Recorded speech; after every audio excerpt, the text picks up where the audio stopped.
want to extend my sincere condolences to the victims, their families, and loved ones, and to everyone who has been impacted by this senseless, heartbreaking act of violence. This is the darkest day in our city's history. Last night, as thousands of members of Vancouver's Filipino community gathered for an important cultural celebration, the actions of a single person shattered our collective sense of safety. It is impossible to overstate how many lives have been impacted forever by this lone individual. There are many unanswered questions about why this horrific crime happened, the motive of the person who did it, and whether anything could have been done to prevent it. There are many things we still don't know, but we are working hard to get all of the answers. Here's what I'm able to share with you this morning. Shortly after 8 last night, Saturday, April 26th, a man driving a black Audi SUV drove into a large crowd of people at the Lapu-Lapu Street Festival in South Vancouver. This festival, which is a celebration of Filipino community and culture, had been taking place all day in and around the grounds of a school located at 41st and Fraser Street. It was expected that tens of thousands of people would attend throughout the day. Although it was scheduled to wrap up at 8 p.m., there were still many people in the area when the incident occurred. The vehicle that struck festival goers approached the festival area from the west on East 43rd Avenue.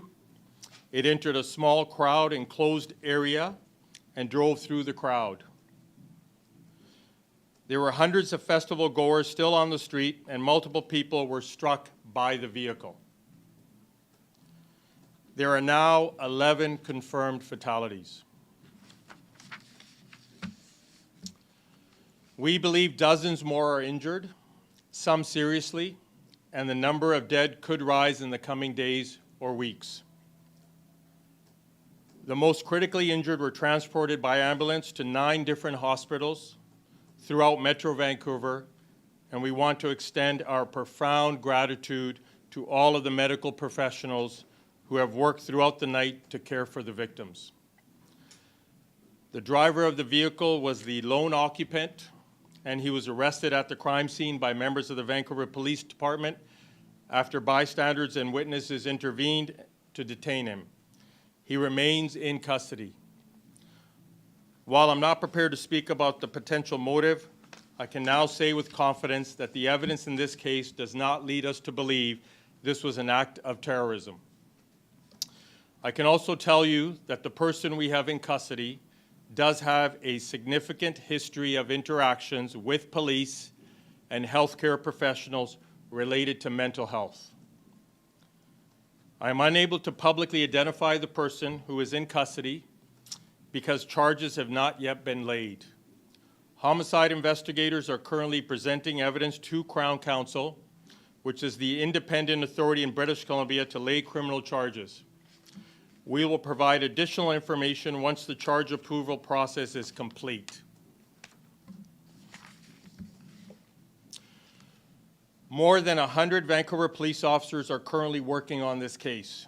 They have been providing comfort to the injured, interviewing eyewitnesses, and collecting key pieces of evidence from throughout the crime scene. We will continue to dedicate every available resource at our disposal to complete this investigation and to support the community as it grieves.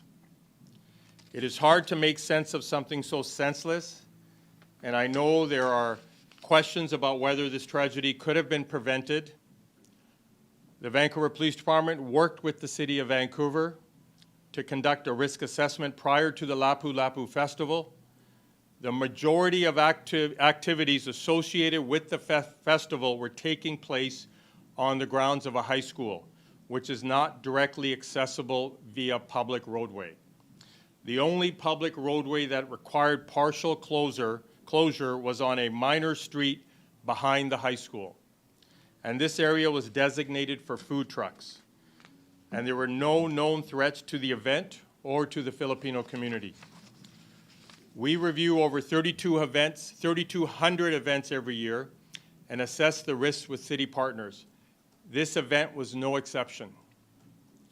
We determined through consultations with the City of Vancouver and festival organizers that dedicated police officers and heavy vehicle barricades would not be deployed at the festival site. While I'm confident the joint risk assessment and public safety plan was sound, we will be working with our partners at the City of Vancouver to review all of the circumstances surrounding the planning of this event. Today, our focus must be on the victims and their families, the community and our city, and the ongoing criminal investigation. In closing, I want to thank all of the emergency responders, including BC Ambulance Service, Vancouver Fire Rescue, all of the healthcare professionals throughout the region, our external policing partners and the RCMP, and BC Coroner Service. I want to offer my condolences to everyone impacted by these tragic circumstances. We are grieving with you. We're with you. A 24-hour assistance center has been established at the Douglas Park Community Center at 801 West 22nd Avenue in Vancouver.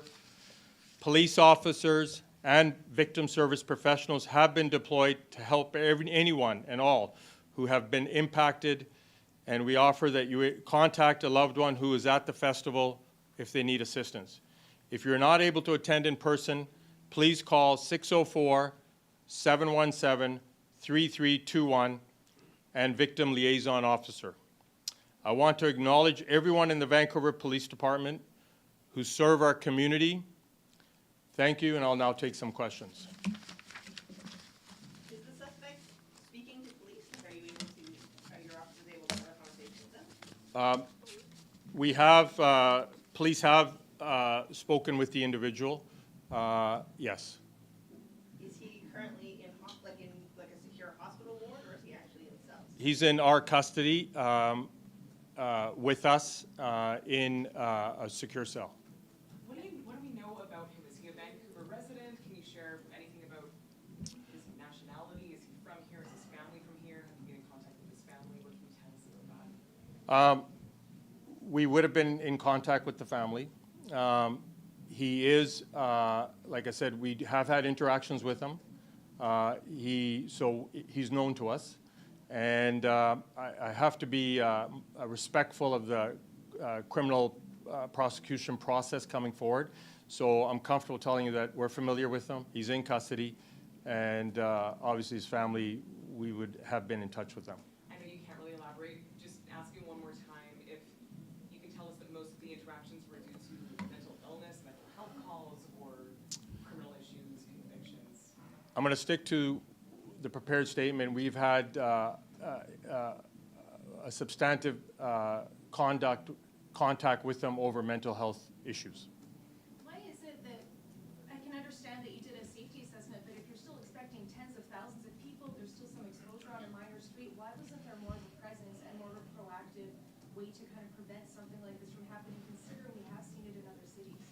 So we do about 1,000 protests and over 2,200 events, public events. All of those events, every single one goes through a process with all of the stakeholders, the organizers, the City of Vancouver, and then over to us.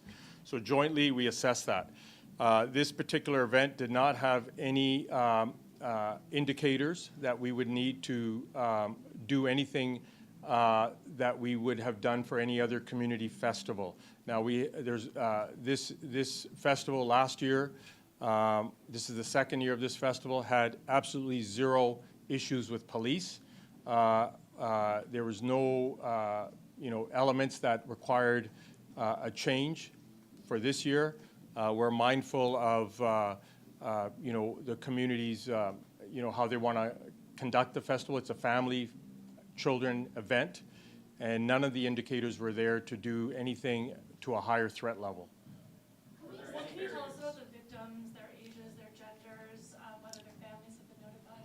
So what I can tell you, mixed genders, male, female, and young people. I can't get into ages and that, but it's just a tragedy all around for many families. We heard reports of an infant, a They were young people. Were there any barriers?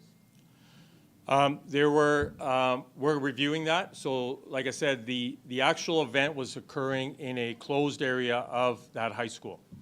And there was no access to vehicles for the main part of it, of the area. The area where the tragedy occurred was lined with food trucks, and that's what that street was meant for. And there was, there were no barriers denying people access to those food trucks. I know you said terrorism is not expected.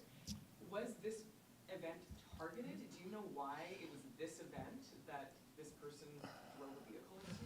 So for terrorism, there should be some political, religious ideation behind it. There's no indicators that this individual had that.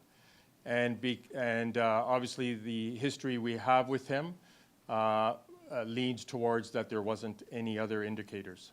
Does he live around the area? It's fair to say he's a Vancouver resident. Can you say where the rampage began, where he began driving? There were other incidents on the way to the incident? I'm not aware of any other incidents on the way to this particular impact area. My information, he was traveling eastbound on 43rd when he approached the area. We'll take some questions from people that haven't answered yet. Who owned the vehicle? The vehicle was owned by, and I can't, it was owned by somebody associated to that family. You said you're confident that the risk assessment prior to was sound, but how is this going to change things now moving forward? Because I think the sun run is happening outside Right. now. There are thousands of people on the street, and I think that's going to be a concern. So just on the Sun Run, we did assess it last night with City of Vancouver. It was their call to continue the Sun Run. We are 100% able to staff it safely. It is safely staffed, and proper resourcing and proper threat assessment was done for the Sun Run. Of course, going forward, it goes without saying this will change the landscape for deployment for police going forward. We're a community, we're a city, we're a city of great neighborhoods and people from all over the world. And, like I said, 3,200 events total, and the system has worked up to this point. And of course, this will be a watershed moment for everyone involved at the city, police department, ambulance, all the stakeholders going forward on operational changes. Thank you, everyone. We're going to end it here. Thank you. Would you classify this as the worst mass casualty event in recent history in the city? I would say at the beginning, I said it's the darkest day in Vancouver's history, and stand by that. And sorry, one more question. You said 11 fatalities, unfortunately. You said dozens injured. Can you give us an update on how many are critical at this point? I can't be inappropriate. I can't, but we're supporting everyone.